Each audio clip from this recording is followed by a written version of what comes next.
look at any woodworking channel on YouTube today, especially the big ones, and you're going to see them using domino joinery, okay?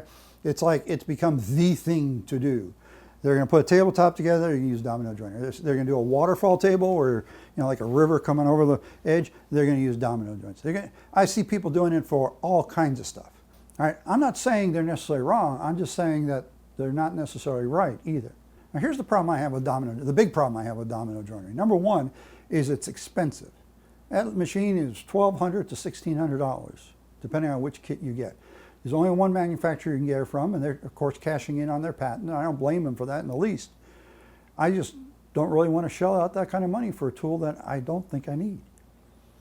People did woodworking for thousands of years without domino joinery, and they did a great job. Why all of a sudden is that the thing we have to have in order to do woodworking? Now, some people think you need the domino joinery because of strength, and that's really not the idea, because gluing two pieces of wood together is as strong as you need to get. Putting those little wood dominoes in there really doesn't make it any stronger. So if you've heard anyone talk about, well, you've got to have it or you can't make a strong tabletop or a strong joint or whatever, they're wrong. What it's really about is alignment. And I have to say, the domino joinery does a great job of giving you good alignment. You try and make that tabletop and you want to make sure they're all level, it's going to make sure that you're joining the pieces together level. Now, of course, some other factors like everything is planed properly and it's all thickness properly. Okay, those are all issues too. But as far as getting them aligned, it'll do that. If you're going to make that waterfall table, and you got to get that 45, that mitered corner just right, I can see where domino joinery is a great way of putting that together. I don't do those, so it's not necessary for me. But I see people using them for all kinds of things where maybe it's not the best joint to use. And it's kind of an expensive way to put things together. Can you build things with it? And will you build good things with it? Well, I certainly hope if you buy one, you build good things with it. And I'm quite sure that it won't be the tool or the technology that's holding you back. But do you need it to build good things? No. As I said, people have been doing things for thousands of years without them. You still can. Well, okay, what do you do if you don't have a domino joiner? Well, ever heard of dowel pins? Doweling is extremely easy and extremely inexpensive. You can buy a doweling jig for like 30 bucks, 20 bucks, and use dowel pins, which are much, much cheaper than dominoes. That's a great way of joining things together. I do a lot of stuff with dowels because I learned dowels and I like working with dowels. I can do anything with dowels that I would do with that domino joiner.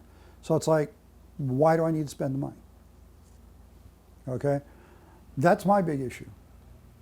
Again, there's nothing wrong with the tool, there's nothing wrong with the technology, there's nothing wrong with the design. But I do believe it's overrated simply because you don't need it. You can get by just fine without it. Now, while we're on that, let me talk about the predecessor to the domino, and that was the biscuit joiner. There was a number of years there. Oh yeah, you got to have a biscuit joiner. You can't build anything without a biscuit joiner. You can't put a tabletop together without a biscuit joiner. The same sort of attitude I see some people using when it comes to the domino joiner.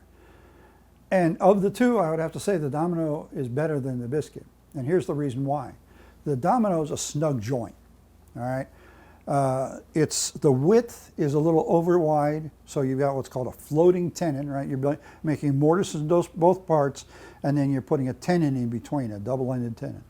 And it's snug as far as the thickness of the material, and it's floating a little as far as the width, which allows you to get your final adjustment just right.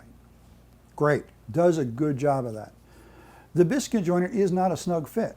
The biscuits fit in there, but they're not really snug. So it's not actually as good a joint as the domino is. If you're using it to align things, it will align them, but not as exactly as the domino will. So of the two, the domino is definitely superior to the biscuit, although the biscuit's a whole lot less expensive. But either way, you don't need it. Again, you can do it with dowels. People use dowels for centuries. Okay, so the choice is yours. I'm just telling you, it's overrated and you don't need to spend all that money.